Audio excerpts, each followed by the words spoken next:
Welcome back to another episode of the Elevated Chat Room. Elevate your mind, elevate your life. It's your host, Lonzo Jones. I am back again.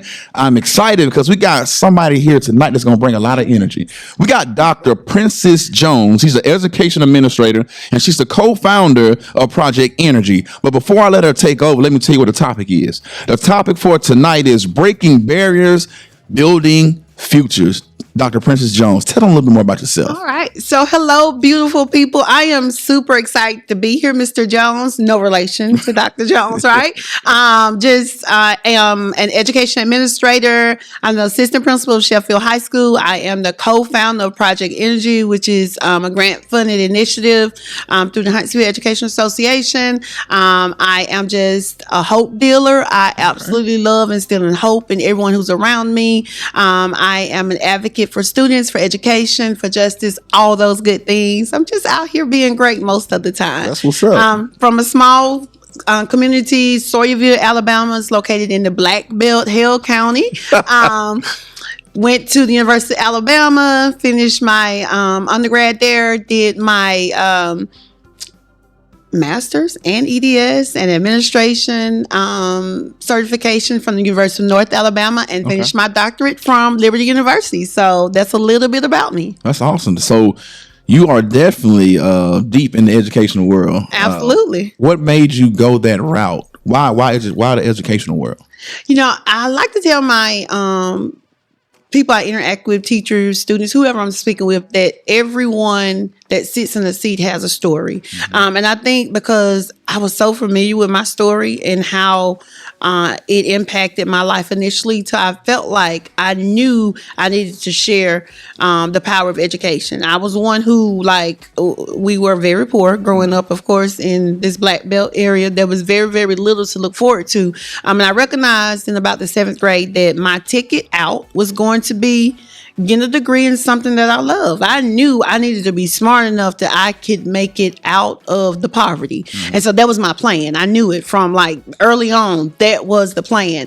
Get this education, take it serious. And so having that intrinsic motivation immediately, because I wanted to be out of a lot of the situations I was in, prompted me to be really, really serious about academics. Like, my mama would never on me about grades. It wasn't no expectation. No, I just did it because I was doing it for me. So I would be hard on myself if I didn't do well, because my expectation is you need to graduate kind of at the top so you can finish. And that was 7th grade, but by 11th grade I'd fallen off, and I ran into some barriers, and that changed a little bit, but I was able to refocus and finish strong. Did graduate in the top of my class, not 1 or 2, but still in the top. Okay. Because I got distracted for a minute, and I want everyone to know the power that education has, understanding that it's something that once you get it, it can't be taken away. Definitely. Knowledge is just so fundamental, and no one can take away what you know. Learn it well, and be able to share it and help someone else with it. That's good. I like that answer. You said you talked about knowledge in there too, and that's one of the things we all, back in the day, knowledge is power. And one of the things we like to say now is knowledge is the new money. Because if you have knowledge, you can earn money, or you can create your own money avenue. Absolutely. Because you're in high demand, but like you said, you have to learn it and learn it well, and then do it well. So like I said, I like the way you talk. Awesome. So let me ask you this: how did you end up at Sheffield? Okay. Oh, wow. Explain that. Okay, so you know what? I wholeheartedly believe in purpose. Okay. I wholeheartedly believe in divine intervention and direction. I was in a central office position, and then my contract wasn't renewed, and I just was devastated. But I also was working on my doctorate and running 3 programs for a district, and under a lot of stress, and often putting my dreams of finishing my degree to the side to do the job that I was doing. And so that non-renewal of that contract, which I think was for funding purposes, I remember correctly, really gave me an opportunity to reset. And when I got the opportunity to be the assistant principal, I was like, okay, that wasn't the direction I was going in, but I'm going to do this. And not knowing that was kind of saving me and opening so many doors for me, because I was able to sit at the feet of someone who could teach me something. And I had the stamina and the energy and the focus to do this doctoral program. It was my very last year and I needed to finish this program. I was so close, but no one knew I was so close to quitting, because I was going to choose my career over this degree every single time. Yeah. So being able to serve in the position I've served in the first year I was at Sheffield allowed me to be able to balance, to be able to hit that reset button, to recenter, to recalibrate, and to be able to still be in administration and do great things, but it still finish the personal goals I'd set for myself. So I look at it as a blessing. Awesome. I absolutely do. Yeah, I was just wondering, because like I said, I always like to know like people's journey from like, where they come from to how they got to this particular place, this particular position. So it's always just interesting to get that background on that. So let me ask you this. I know you face barriers. I mean, there's no denying that. So what barriers did you face in education and how did you push through? So I could tell you a lot. I could tell you some personal barriers. I can tell you some spiritual barriers. Well, hey, I can tell you that the biggest barrier, I knew I wanted to do education, and I kind of avoided it. So I went into nursing initially. I am a nurse. Okay. Nursing degree and everything, finished the nursing program, practiced nursing for about 10 years. Okay. And then when my family was stable enough that I could quit nursing full time, I decided I wanted to go back to school. But I didn't see it happening because in the beginning years, way back in 1999, I went to Stillman College. And once I decided to start a family, I had to drop out of school. Well, one of the things I always tell you, young people, is follow rules and procedures, and whatever's in place, do it and make sure it's doing right, because I didn't withdraw right. And because I didn't withdraw right, all of a sudden my transcript was locked and I couldn't go to school, even when I had the desire and the knowledge. And I was going to be successful and I could do great things, but you know what? I can't do it if I can't be accepted because I can't get my transcript. Wow. And I educate our kids, that happens to them. They'll go to college and their biggest barrier is that they mess up in college and they don't do it right. Even if you need a break, do it right. Withdraw the correct way. And so that didn't happen. And so I found myself fasting and praying for 3 years about my transcript. I needed my transcript to be unlocked. And I was at Publix that sat across the street from the University of Alabama one day, sitting in the parking lot. And as I was sitting there, I plainly heard God say, "Go get your transcript." And it was kind of a joke at this point because I'd been trying to get my transcript for 3 or 4 years. And in doing so, I'd written letters to the president. I did a petition. I'd plead my case. I'd done all those things that you could possibly do trying to get the transcript. I was like, I'm not going to Stillman and try to beg for no transcript again. I'm not doing it. Yeah. But plainly, he was like, "Go get your transcript." So I had nothing to do that day. I was at Publix. I was like, I'm just going to drive by there and check on it. I did that. Sat in a chair for like an hour, and the person I was waiting on in the accounting office was out on lunch. And she didn't come back. And so I went to my car. I'm so serious. I went to my car and I was so frustrated. I'll never forget it.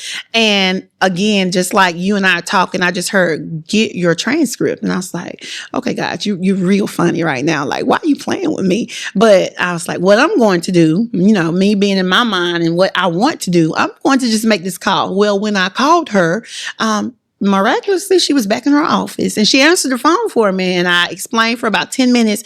My name is Princess Jones, and I went to Stillman back in 1999. And, I didn't withdraw. I explained the whole situation. She listened. I've done this so many times. I just felt like it was a waste of time. And at the end of our conversation, she said, okay. She said, come get your transcript. I just deleted your account.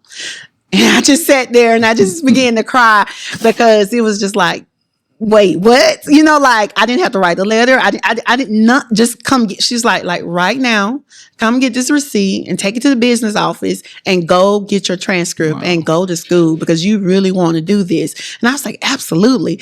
And that day really changed my life. And I made a promise to God that I'd been saying, even when I was fasting and praying for, if you would allow me the opportunity to go back to school and do this thing called education, I'm going to be just the most amazing educator that I could be, because I know how I sat up night after night wanting to go back to school, wanting to get my degree, wanting to get my bachelor's degree, and couldn't because I couldn't get access to a transcript. And so that started me. That was my biggest barrier.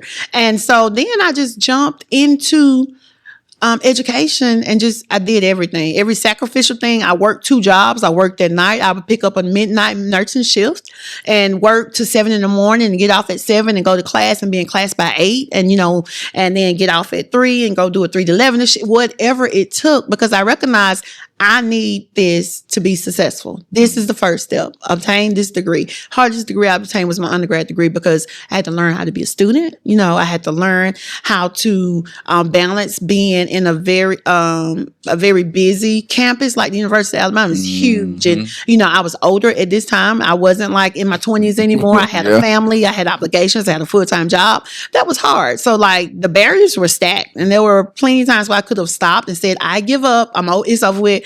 But I was so determined because I needed to do this, because I wanted to teach. And so I persevered through it. And, 4 years later, I had a degree and I walked across that stage, and my education journey just took off. Man, that is some perseverance at its highest level. So my thing is this, like just listening to you is like, to me, it's like, so if I went through all that to get to where I am now, I'm all in on education. Like, absolutely. I can't, there's nothing that you're going to do to me, say to me, you know what I'm saying, it's going to steer me away from doing what I have sacrificed to do. Right. And sacrifice is ultimate sign of love. So if you're not sacrificing for it, you can't really tell me that you love it. Right. And so when you attain something that you love so much, you hold on to that thing, and you continue to grow and nurture that thing.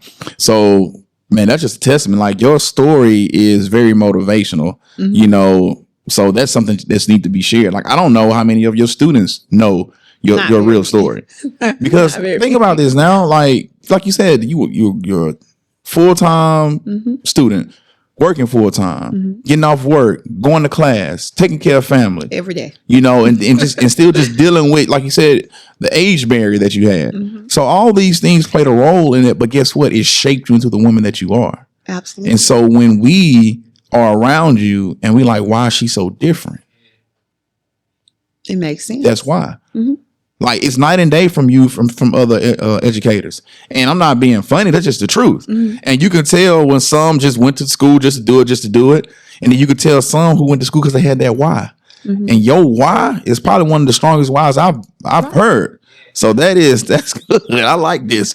All right. Yeah. So you was living in Tuscaloosa? I was living in Tuscaloosa. So where were you working at in Tuscaloosa? You said you had a nursing home. So the great thing about the situation was I worked at Bryce Hospital as a nurse. And Bryce Hospital was on the campus of the University of Alabama. You had to enter through the gates. And, so it was there. So it was convenient that I worked there because I could leave work and be in class in 10 to 15 minutes. Wow. So I was very intentional about staying there the entire time, that part-time. But I did that entire time I was doing my undergrad because of it being convenient to my classes. Like the academics piece was huge to me. Like I had to be successful. In my mind, I wanted a 4.0. There was one class I really struggled with. So I finished with like a 3.7 or something like that. I didn't make the 4.0, which was okay, but I still graduated with honors. So I was super proud of myself. But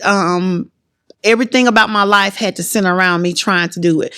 Everyone sacrificed. It wasn't just my sacrifice. Okay, I like that. It was my ex-husband's sacrifice. It was my children's sacrifice. It was my family's sacrifice because, it meant not cooking sometimes. Yeah. It meant not going to the game sometimes. It meant not being present because this paper was due or this had to be done or clinicals had to be done or you had something you had to do. Like there was always something. So it was a true sacrifice, but was it worth it? Absolutely. Like I tell anyone that if it's not working really hard for, if it's not worth sacrificing for, then, maybe you're not dreaming big enough. Maybe you need to look a little harder because when you tap into what's really meant for you and what you're really meant to do, that thing becomes so big to you. Like, it can consume you. Like, I wanted this so bad, and I didn't even understand why. Because I was like, we're not going to make that much money. We're not, I'm not going to do all these great things.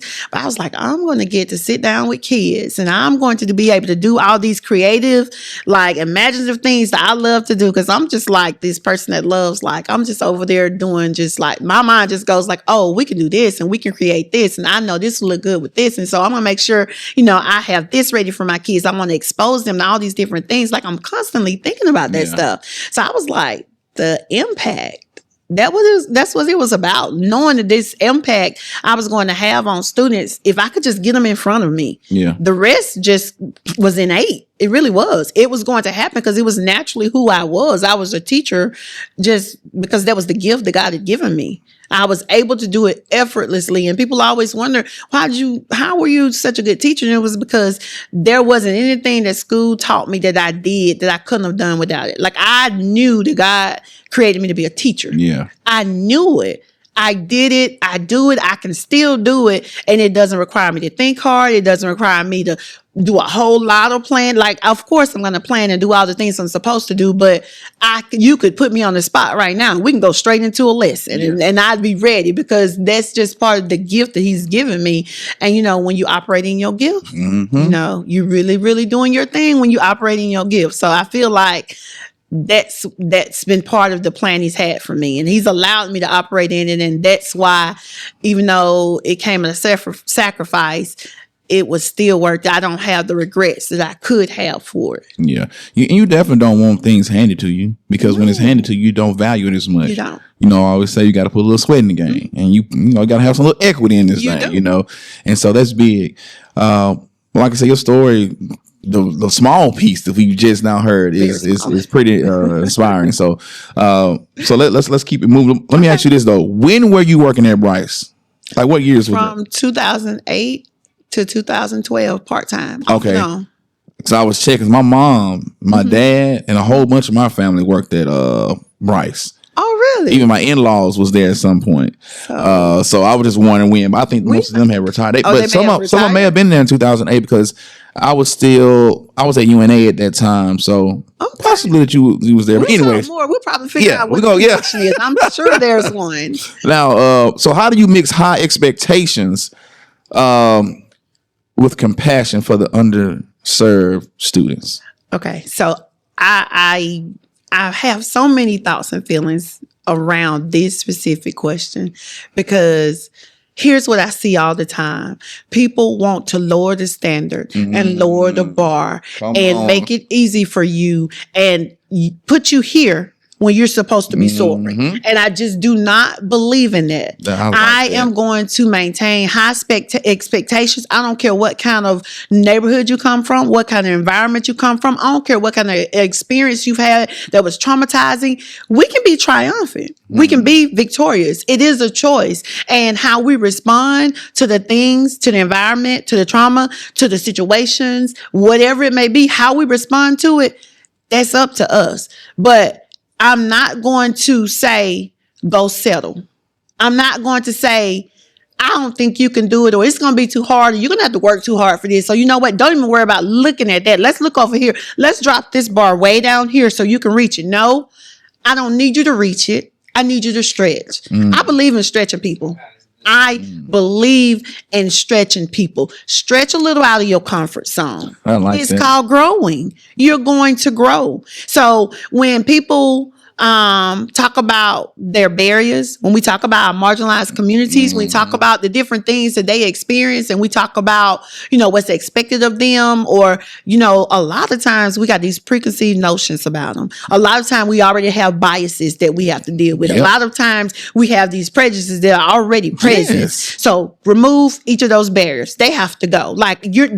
All of that has to go. And the other part is remove the excuses. Like, I have to tell my students sometimes, like, excuse is great, but it doesn't work here. It doesn't. At the end of the day, whatever the excuse was, it doesn't matter. We got to talk about how we can be problem solvers. Like, regardless of whatever the excuse was, the fact is we have to do something.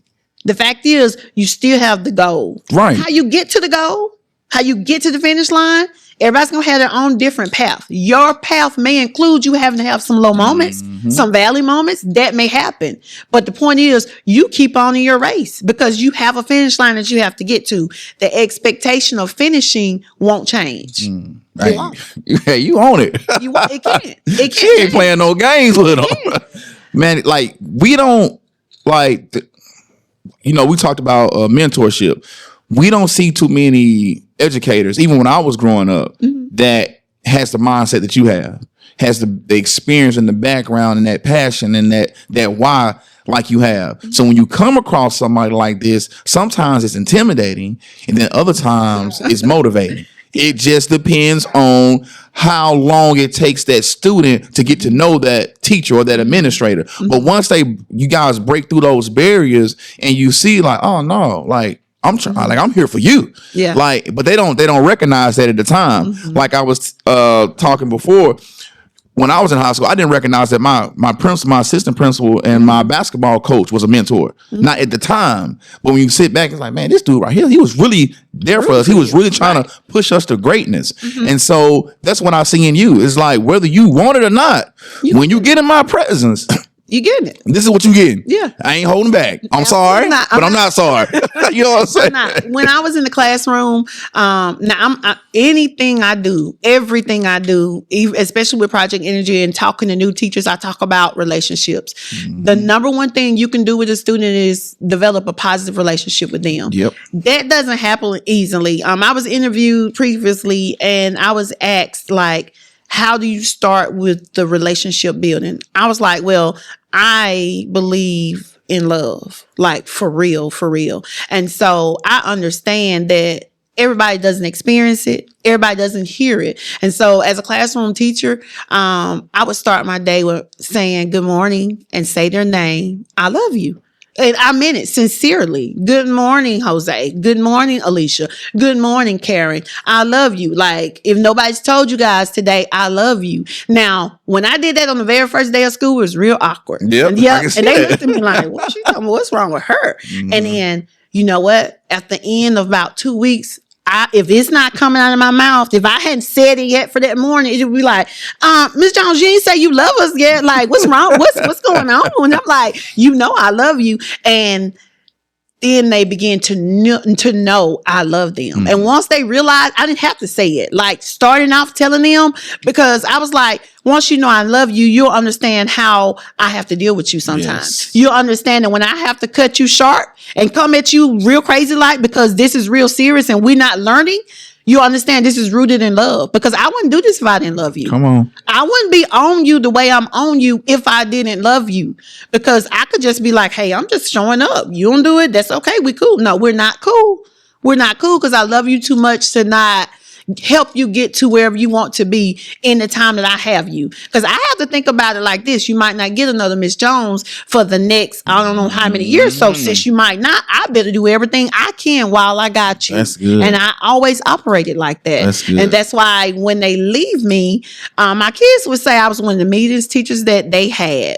But they would say I was one of the teachers that they knew loved them. And the strictness came because there were some things they had to be taught. Because every year you're going to get kids who are not used to structure and rules and all these different things. And you got to expose it to them. You got to ingrain it in them. And sometimes you have to understand that you're teaching them, because we're asking them sometimes to be kids and sit down and do this and that. And not understanding they leave us after 8 hours and go be the adult in their houses. Yes, ma'am. So you have to be mindful of what you're doing to them. And so I had to be sure that I'm teaching them things that they're going to be able to use. Like, this is everything's a teachable moment. Yeah. But really, when they were in that classroom with me, sitting down, learning structures, rules, thinking, respect, all that stuff. You don't just teach your content. Come on. You teach life. Come on. You teach life. Come on. You do. You real teach talk. Life. And so, and to me, that is what sets educators apart. But see, that's when you embody. That's when you become that thing. You know, you're not just teaching. No. You're a teacher. Yes. It's a difference. There's a lot of people teaching, but they ain't no teacher. You know, and I'll tell you another thing too. sometimes it's hard for them to recognize that, there's a black female or a female in general that is bringing that sternness, that's demanding respect. Normally they used to get that from a male. So when you get a female that brings it, it's like, whoa, like what you know what I'm saying? Like she mean. Yeah. Because see, in my house, my kids, when they was a little bit younger, they would call me mean all the time. Well, they would go tell their mom, daddy mean.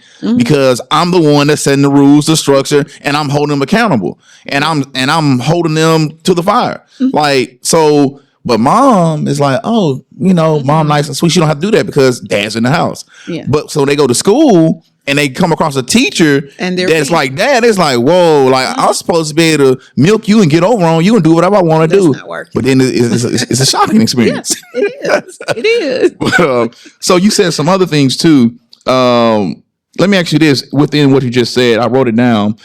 Talking about the barriers and the excuses that they come up with. One of the ones that I even hear from grown men, it's harder for blacks, or it's harder for the black man to succeed. Do you agree with that? Or I'm not even asking, do you agree with it?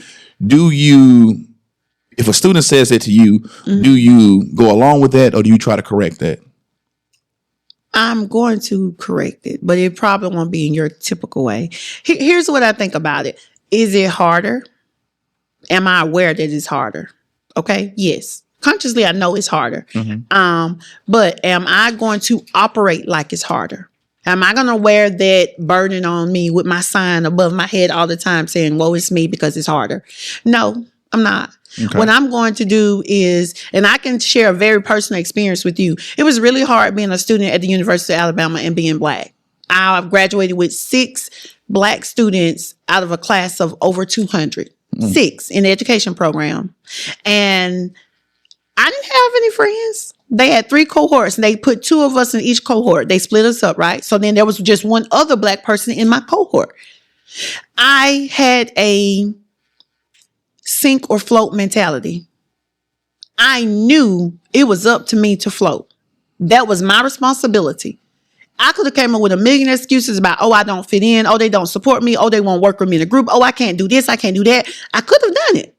Or I could have recognized that these barriers are stacked against you. And what you're going to do is you're going to have to apply yourself a little bit differently. You're going to be a little bit more strategic. You're going to be ready to answer the question when it comes out of the teacher's mouth because you're actually studying. You don't have to fake it. You're going to be able to speak up and respond and talk proudly because you know what you're talking about, because you're trying to do this for real and you're not looking for an excuse to be your barrier. So I had to remove my own barriers. Remove your own barriers. Don't be what they say you are. Don't let that barrier that they say is your barrier put you in bondage, because it doesn't have to. It doesn't have to. So when I decided that even though I was one of the black students in this program and I didn't have a lot of support or collaboration, I still had to be successful. Then all the things that I had that on my plate about centered around me being a black student, I had to push that to the side. No, I am just a student trying to get a degree who's just as smart as you, and I deserve to be in this space. I would tell my students, if nothing else in the conversation, I would have them, you deserve to be in this space regardless of where you come from, regardless of what you look like, regardless of what your abilities or disabilities are. You deserve to be in this space. So once you acknowledge that you deserve to be here, you're going to move a little bit different. You're going to have a little bit of confidence about you. And that's going to actually impact how you perform. It's going to impact how you respond to other people. It's going to impact confidence.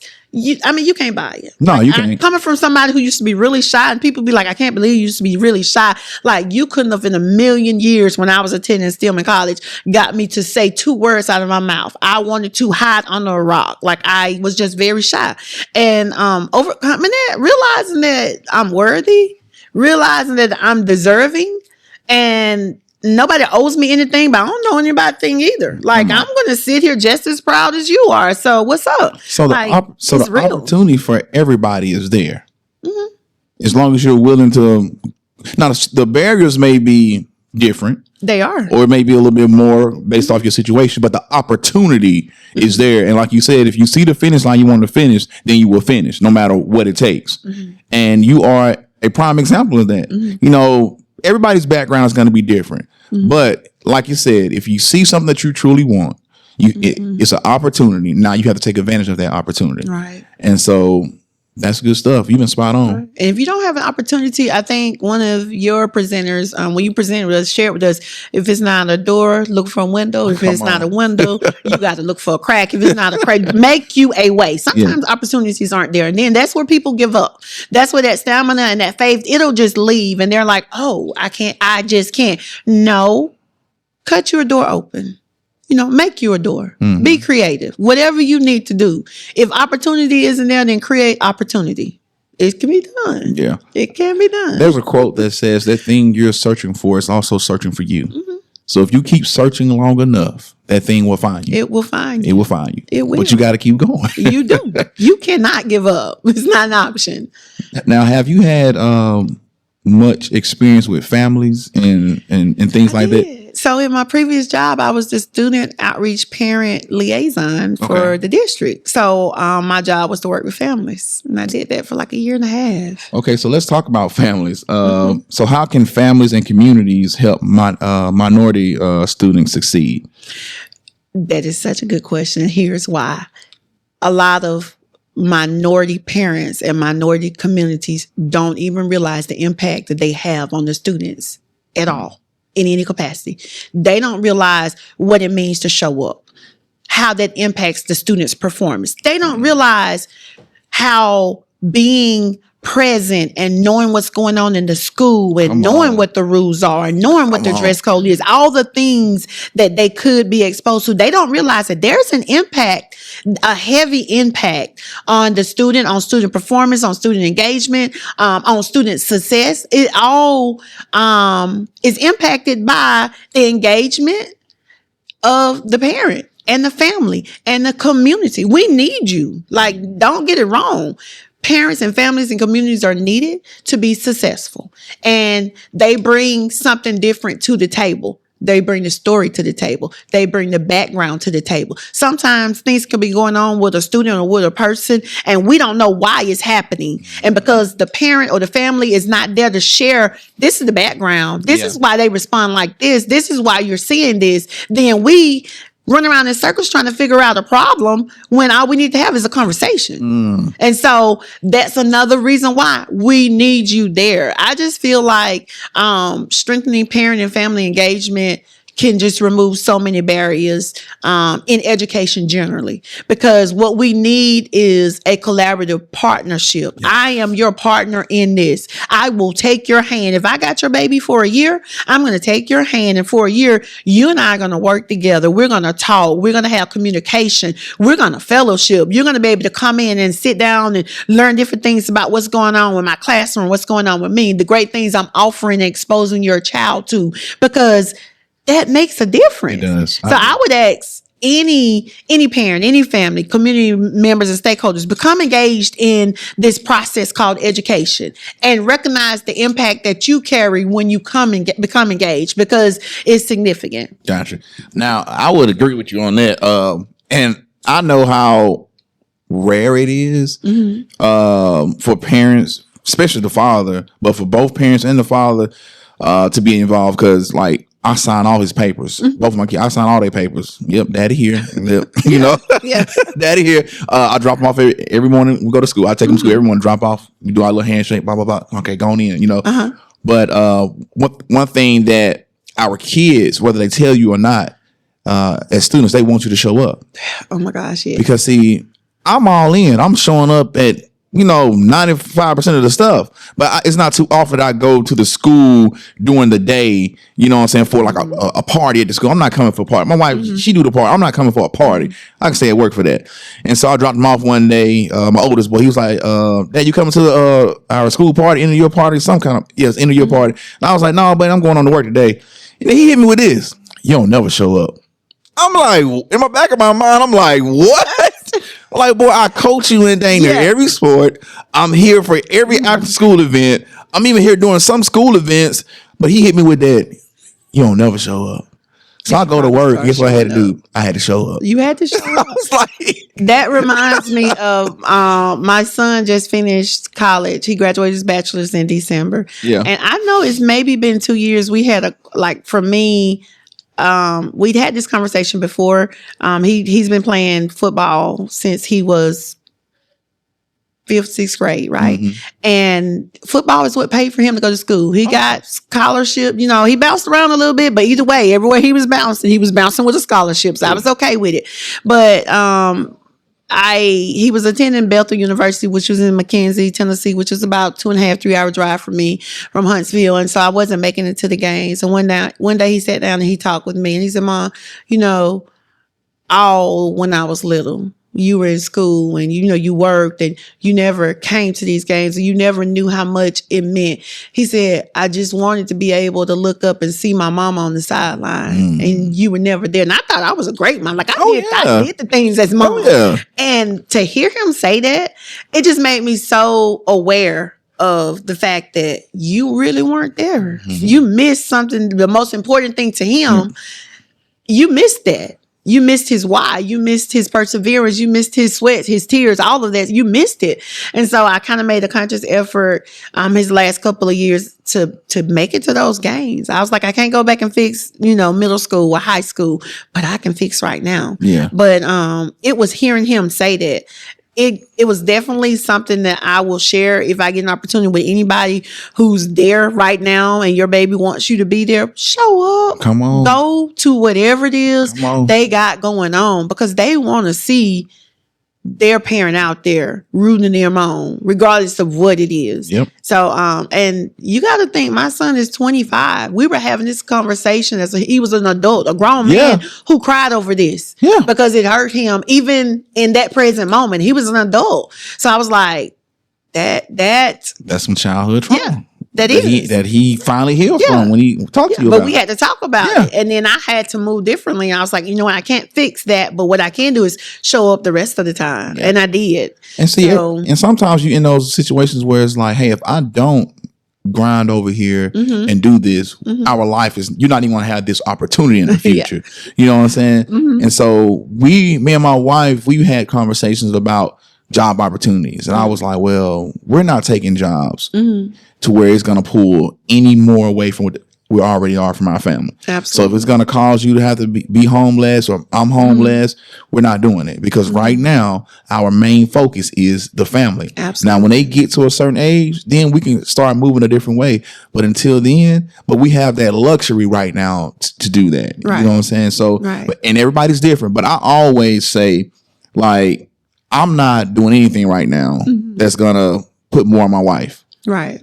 Or leave my boys when I've been there every day, their whole life, and all of a sudden I'm gone more than I'm there. Yeah. That's going to change everything about them. Right. You know, so I'm just conscious about that because I know from being around the youth, you know, how detrimental it is to have your father. Right. And not just him just being present, but him being involved and him being equipped, you know, to be the fullness of what, like, I don't want to look up one day and my sons in their teens and they say somebody else is their role model. And that means I ain't really doing what that's how I look at it. Right. You see what I'm saying? So now whether they admit it or not, you know, deep down inside, it's like, no, I really look up to my dad, you know? And so that's my thing.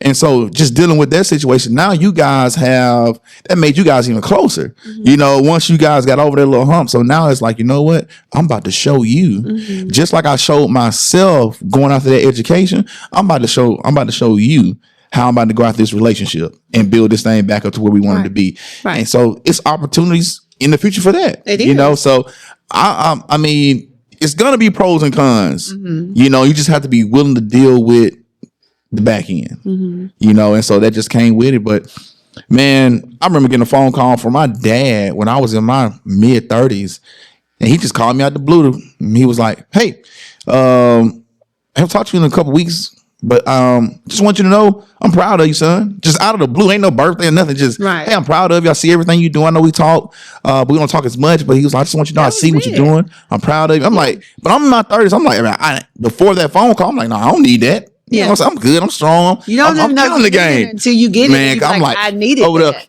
Yeah, like, you know, like you done broke me down. It makes a difference. It does, and I'm 35 at the time. So, but yeah, like there's nothing like a son or child and parent relationship when those things are real tight and real strong. It ain't nothing like it. Yeah. You know, and I would put that up there against some of the best relationships you can find in the world. When you have that relation, because they always gonna be your son or your daughter. Right. Always. Ain't nothing changed that, no matter how crazy they act, no matter how crazy we act. Yeah. You know? That doesn't change. That ain't gonna change. You're absolutely you know, right. so but that's good stuff. Showing up, like I said, I'm big on that. So let's just make sure we keep showing up for these kids. And that community piece, I know we mentioned the community piece, but like you said, you show up and you got your responsibilities, but there's also so many kids who there's nobody to show up. And that's where the community piece comes in. Because show up for somebody else sometimes. Sometimes it means being aware of your environment. Being aware that you know there's going to be this Daddy Donut Day and there are going to be all these students that don't have daddies to show up. So take a group of men with you and show up and support everybody in there because you can. Because you're aware and you're conscious. Because when you become conscious of the deficits, it makes you want to do something about it.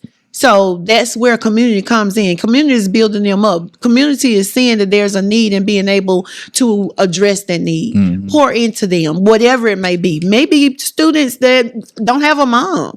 You know, have community that cares enough that we're going to show up to these things because maybe I don't have this to give and everything on my end is taken care of. But there may be someone in that room who's not taken care of that I can stand in the gap for and be there for. So let me do that too. And that's why it's not just parent and family, is also community, because sometimes it's not even someone related to you. That's true. That shows up the most. That's true. I'm big on. I'm in the sports world, so I have kids that play on different teams that dad may work a lot, so dad's not at the games, and so we could be playing against another team or not even have a game for that day. I was like, okay, hey boys, let's go into the park. We're gonna go support some other kids. We're just there to watch and we dapping kids up, joking with them. They just like, oh man, my coach is here. Now I'm not coaching them this year, but I've coached them before or in a different sport, and it's like, hey man, my coach is like, y'all so it's that those and it's small. Yeah. You think it's small, but it has a huge impact. Man. Huge, and they remember. They do. That's nurturing those relationships. Like that's a part of it. That's you still pouring, even though they're not your kids anymore, but you still pouring into them because every time you show up for them, that's nurturing that relationship. That's things they'll remember years and years down the line. Yeah, and see, I think like this is what's so. God is so amazing because the relationship that I have with my kids, because I'm showing up for my kids, some of the other students, they get the overflow of that because, Aiden's dad here to run the mile. I'm like one of the, it's not too many dads that's running the mile. It's not too many parents that's going to run this McBride mile. So I show up and they're like, oh, coach, you running the mile? I'm like, yeah. Next thing I know, I'm getting daps, high five. You know what I'm saying? It's like, man, this is cool. Yeah. You know what I'm saying? So it's like, not only did my son get that experience, but some of the other kids, the students, get that same experience. They got that same experience. That might not have gotten it if you hadn't been there. Yeah. And that's what it's about. Exactly. It's bigger than us. It's bigger than us. I do agree. All right. So let's keep this thing rolling. So how do you use your role to challenge stereotypes at school? And I know you challenging some stuff because you just built like that. I have learned. I am one of the most vocal people that I know. Like, I you know what?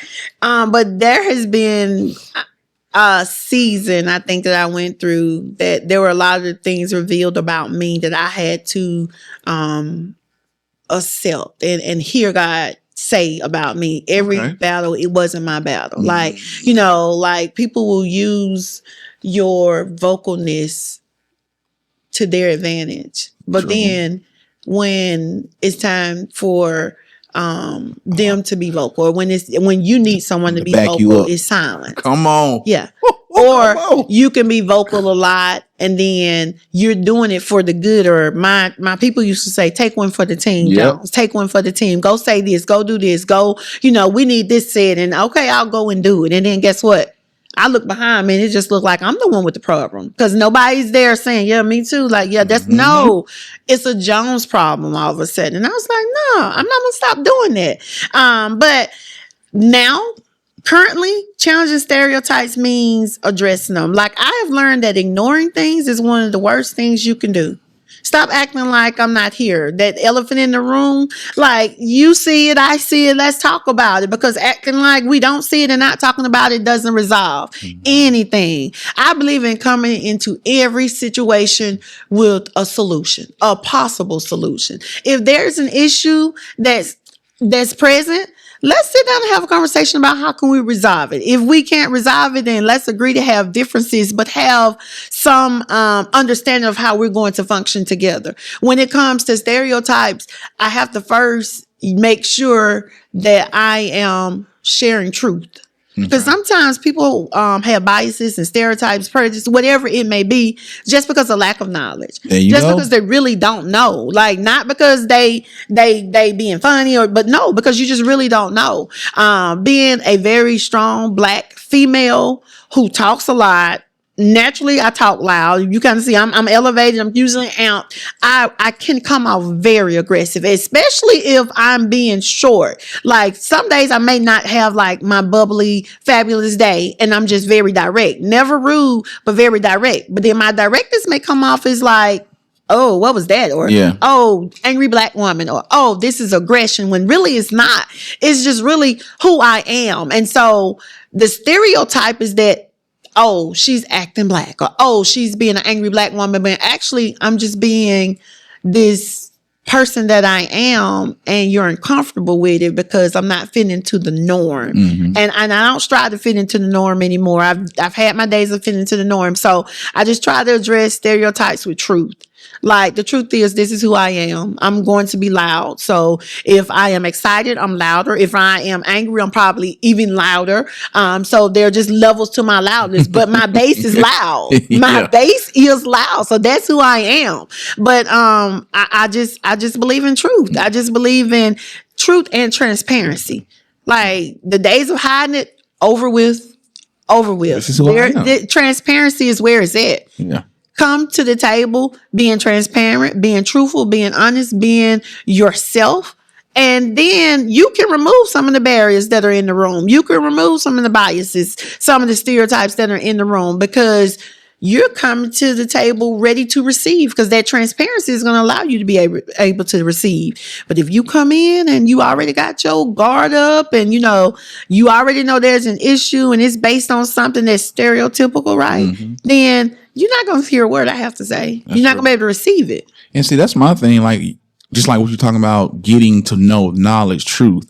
Like, you can't know truth unless you listen, unless somebody tells you what truth is, because you can assume that this person is like this just because of the way they look, the way they dress, the way they talk, the way they come off. But when you actually learn them and sit down and talk to them, you break down that stereotype, you break down the prejudgments just like that, simply because of the fact that, oh, I just got to know you. There's students that we do that with. There are. So I know you do it with other adults, other teachers. You just have to be willing to be open to learning people, like, not trying to make them conform to who you are and what you want them to be, but no, understand that everybody's going to be different. There are going to be some similarities, but there's going to be a lot of differences too. So that means I have to recognize the differences in you and appreciate them. And then your difference may be something that we actually need on our team. Yes. And you got to remember that it's a team. Yes.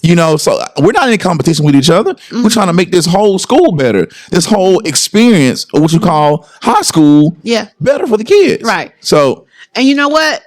I like to think that I'm surrounded by greatness that I don't even see sometimes. Like, it's covered with the tattoos. It's covered with the piercings. It's covered with the hoodies and, all these different things. It comes off as a stereotype. It come off as being biased, because you don't expect that to be greatness because how it's packaged. You know what? It doesn't matter how it's packaged these days. It really doesn't. You may have this torn, ragged looking package and think this is nothing. And then you start unwrapping that box and you realize you have this jewel. And I love that you talked about the word conformity. And I had to share, I did a session with my girls, I think for Women's History Month last month. And I'll share with this because it's kind of quick and I can share it. But I talked to them about my struggles with weight and how I wasn't always this size. I used to be much larger and I had to learn how to deal with it. So one of the things I do sometimes in my my part-time is right. So I wrote this poem called My Own Perception of Me. And I'm going to share it with you because it talks about conformity. And I wanted my girls to understand this. You don't have to be what they say. So it goes like, when you look at me, what do you really see? Do you see this meek and shallow being who bends like a weeping willow tree? Or are you able to see that like diamonds and roughness, I possess genuine quality? You see, I walk in this boldness with my head held high, not conforming to a world that makes my life into a lie. Because if I was skinny or bulimic or anorexic or thin with the long hair and blue eyes, if I was tan or light skinned, I would not be me. Educated, never intimidated, beautiful, bold, and blessed. Would I trade all of these things to have the honor of saying less? So when you look at me, what do you really see? Right? Do you see this meek and shallow being who bends like a weeping willow tree? Or are you able to see that like diamonds and roughness, I possess this genuine quality? You couldn't see that from the weight, right? You couldn't see I was this person I am right now because all you saw was this big girl. And now I shed these pounds and all of a sudden you look at me differently. But I was always this person. Come on. And I had to tell them, you know, people are going to judge you. People are going to look at you and the things that you're going through in your high school years. And you may feel like you're judged and you're not confident and your self-esteem isn't where it needs to be. But you're great and amazing and beautiful. And I need to tell you right now. Because I wish someone had told me. Like, it took me years to figure it out. Like, being able to have those kind of conversations with my girls, it's real important to me because I want them to know you are wonderfully made. Like, for real. And somebody needs to tell you. If you haven't been told, you need to be told. And so I really focused on that part. And sharing stuff like that with them, me being a little bit transparent, you can imagine what they do for relationships with my people because like I can have a conversation with you about this because I've been there, done that. And when I can be vulnerable and show that I go through things and I've experienced these kind of things, how much they learn from my vulnerability and me and being able to tell them the truth, it makes them trust me. And so then when they're going through things, when they're making decisions that they're not sure about, they'll come to me and talk to me because we've started to build trust. Yeah. And that's huge for me. You showed them that you're flawed. Yes. So it's like, oh, yes, she got it all together. But I don't. Exactly. But they look at you like she's a doctor. She's doing, she's killing it. She dresses like everything is like, we inspire her to be her. But yeah, she's telling me, us, some of her deepest wounds, struggles, setbacks, failures. You have learning experience. You have to. Come on. You have to. You have to be real with your kids. Because they sometimes we as educators can be put on a pedestal and they can think they'll see you in the store, they see you out and they'll be like, there's Dr. Jones. I'm like, no, like Dr. Jones just a normal person. Like, you know, I'm not perfect. I'm not on your pedestal. I'm just this normal person. You can talk to me. I'm not unapproachable, any of those things. Right. Like, we can have a good conversation. And see, that's another thing. Like, when I come to the Z Factor, like I'm never dressed above them. I'm going to wear something that relates to them. I may come with a ball cap on, some jeans and just a regular shirt. I'm not coming dressed up like I'm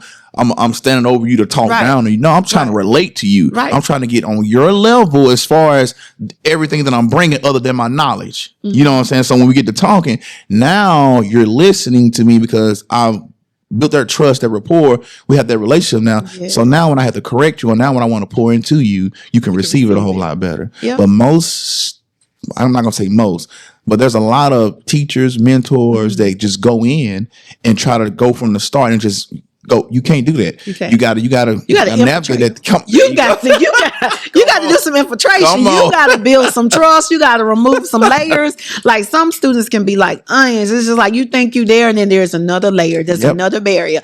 And you get weary. You get tired.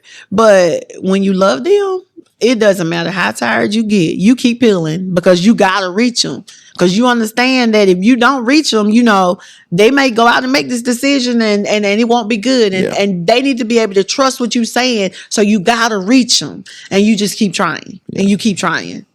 I agree with you. Now we're gonna end it with this last question. It says, why is mentorship so important for minority students and educators?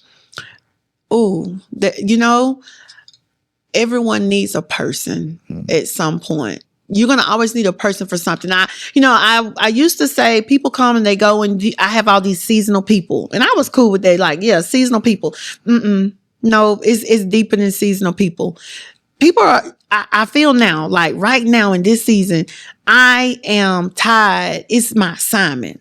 I'm tied to some students. I know I show up to work because, God, you got me tied to the student for a specific person. I know it's stuff I got to say every day to them. I know it's a prayer. Sometimes I got to pray every day for them. I know there are specific things that I have to do. The mentoring piece for me comes in, and before I can do all that, they got to know that there are things that they need to be exposed to that they don't know. It's like you have to be this example. Like for me personally, I have to be this example, and mentoring looks different. Mentoring isn't this whole little framework or I be the mentor, you be the mentee. We do this like this. Sometimes mentoring means I show up, you've never talked to me, but what you see every day consistently is excellence. And that's mentoring you because you want to be excellent too. Because you see me show up every day in excellence. You're looking at this, you're seeing this, you're soaking this in, and I'm mentoring you in excellence, and you don't even, we never had a conversation. Come on. Something mentoring, about the vulnerability I talked to you about, that's a part of mentoring. Sometimes I can be vulnerable with you and not realize I'm mentoring you because you're so traumatized and you so hurt and you so in your head so you don't know how to be vulnerable and open up so somebody can help you so you can heal. So my being the example of what vulnerability means and what it looks like to you prompts you to kind of do that too. And if I do it often enough, if I share with you often enough, then all of a sudden you realize I need this. So then I've mentored you in that area without even mentoring you because I didn't follow the typical framework in the book and the ABCD. We didn't do that. It's so individualized. Yes. Like we need it, but you got to think about the diversity of our community of minority students. There's so many different backgrounds that we're coming from, right? So many different situations that we come from. We're all marginalized, right? Or they can be all marginalized and they're behind or they're this or they're that. Whatever the story is, it doesn't matter what the story is. What you do know is that at some point in their story, they're going to need an example of something and you can be that example. And that's where the mentoring comes. It doesn't have to be formal. That's the main thing I want to take away. It doesn't have to be this formal thing that we do. It could be how you show up. It could be how you speak. It could be how you present yourself. It could be how you treat others. That's like good. mentoring could be so many different things that are informal that they need that we're exposing them to. And so you're mentoring and you don't even realize it. And all you're doing is showing up every day trying to relate. And in building and in that relations, you're mentoring and showing them that in people's lives, sometimes you have to show up and you have to be able to relate so that they can connect to you. And that's a skill now that you've taught them that impacts them for life, life skills. Yep. And that's the thing. It's life skills you're teaching them as a mentor most of the time. Yeah. Because they're getting this classroom stuff. It's like, I need to teach you how to really live life. I need to teach you how to, overcome, setbacks. I need to teach you how to rebound from you break up with your girlfriend and your boy. Like all these accountability. Things. Yeah. Yeah. Because you're going to, it's so, like you hit on so many different things. But what's so powerful is this. Not only are you mentoring a kid in a good way without knowing it, but you can also mentor a kid in a bad way. Absolutely. Without you even knowing it. Because if you show up doing what's wrong. There you go. If you walk around with this attitude, if you walk around in your pants hanging down to the ground. Come on. Then what if you seeing it and that's all they seeing, you mentoring too. Yeah. That's what they see. That's what you're doing. And they watching you and believe me, they're watching you. Then that's what you're doing. So that's why knowing and understanding and accepting impact, understanding as a Black male, you have impact from the way you speak to the way you show to the whether you decide to follow a rule or break a rule, whether you decide to run the red light or stop. That's mentoring. That's good. I'm sorry, because that's character. For real. And that's what they need to see the positive. But too often they do see the negative. And so we are constantly fighting, those things. But that's good constantly fighting those things. I mean, you've been spot on. Like, I'm glad you hopped on the show with us tonight because you have been, as you say, they looking at you at school, you have been excellent. You can tell you carry yourself with that spirit of excellence. And it's not anything that you're doing on purpose. It's just who you are. It's what I believe. This is what I move in. I've trained myself to be this way. I have put in work to carry myself this way. It. Yes. You embody it. You definitely do. And It makes a huge difference. If I know I have a lot of conversations with my students, and I try to tell them that it matters. Like, they just feel like right now it doesn't matter because they just in high school. But I was like, habits start so early, guys. Like the same kind of habits you got right now, you think they're going to change overnight because you graduate? They're not. I said, so why not start working on these things right now? Like, you're in high school with some really bad habits. If you showing up every day and you don't come to school at 9, 10 o'clock, what makes you think you're going to go to work and be on time? Like, that's a habit. Let's change that. So, and then sometimes they have to learn that in life it's going to get to a point where other people are not going to hold you accountable. You got to hold yourself accountable. You do. And you do. Why not start now? If nobody's waking you up for school, set your own alarm and get your own tail up. You got to. Because but it takes somebody on the outside to deposit something on the inside of them, because at home they're not naturally getting it. So when they're doing things, 9 times out of 10, they're not doing the stuff on purpose. That's all they know. That's what they've been shaped in. That's their environment. So when we come into the picture, I'm like, no, that ain't normal, bro. Like, we don't dress like that. You don't carry yourself like that. Normal. Don't let me hear you talk back to your mama. Like, I've told some of my kids on the team, I was like, hey, when you in front of me, like, you ain't gonna talk to your mom like that. Right. Or it's been plenty of times where a mom be like, okay, let's go. It's time to go. Like, practice over with. And they want to go out there and keep shooting. And the mom is like, calling their name. They don't move. Hey, what's your mama say? Let's go. Here they come. Yeah. But absolutely. See, it's like, you need that backup sometimes. Even though you could be the best mother, best father in the world, but your kid, it can still be mentored by someone else. Absolutely. Your kid can still be impacted by someone else, but just make sure your voice is the loudest in their life. So when push come to shove, when they got to make the decision, your voice in their head is ringing the loudest and the most often, because that peer pressure is serious. Oh, absolutely. So anything you want to close out with? I just words of encouragement. When I first started teaching, I had this sign up in my classroom that said, failure is not an option. Oh, I love that sign. And here I am almost 12 years later, and I would never put that sign up. What I would say is failure can be your greatest teacher. Some of the greatest things that have happened came out of someone's failure. Okay. Because you know what you get with failure? That's the most important thing. You got to try. Because if you never failed, that means you never tried. So, and I tell my kids all the time, you've got to try. And so let failure come and failure comes, because you ain't guaranteed to fail. Like, you're going to learn something. Yes. And you're going to be able to try it again. But when you do nothing, when you don't approach, when you don't even give it the try, that's not happening. So failure is an option. And I wish someone had told me that when I used to push that. Failure is not an option. It is. Failure is an option. As a matter of fact, it might happen. It's the easiest option. Yeah, it is. I mean, when you really think about it, right? It's easy to get up. I'm done with this. You know what I'm saying?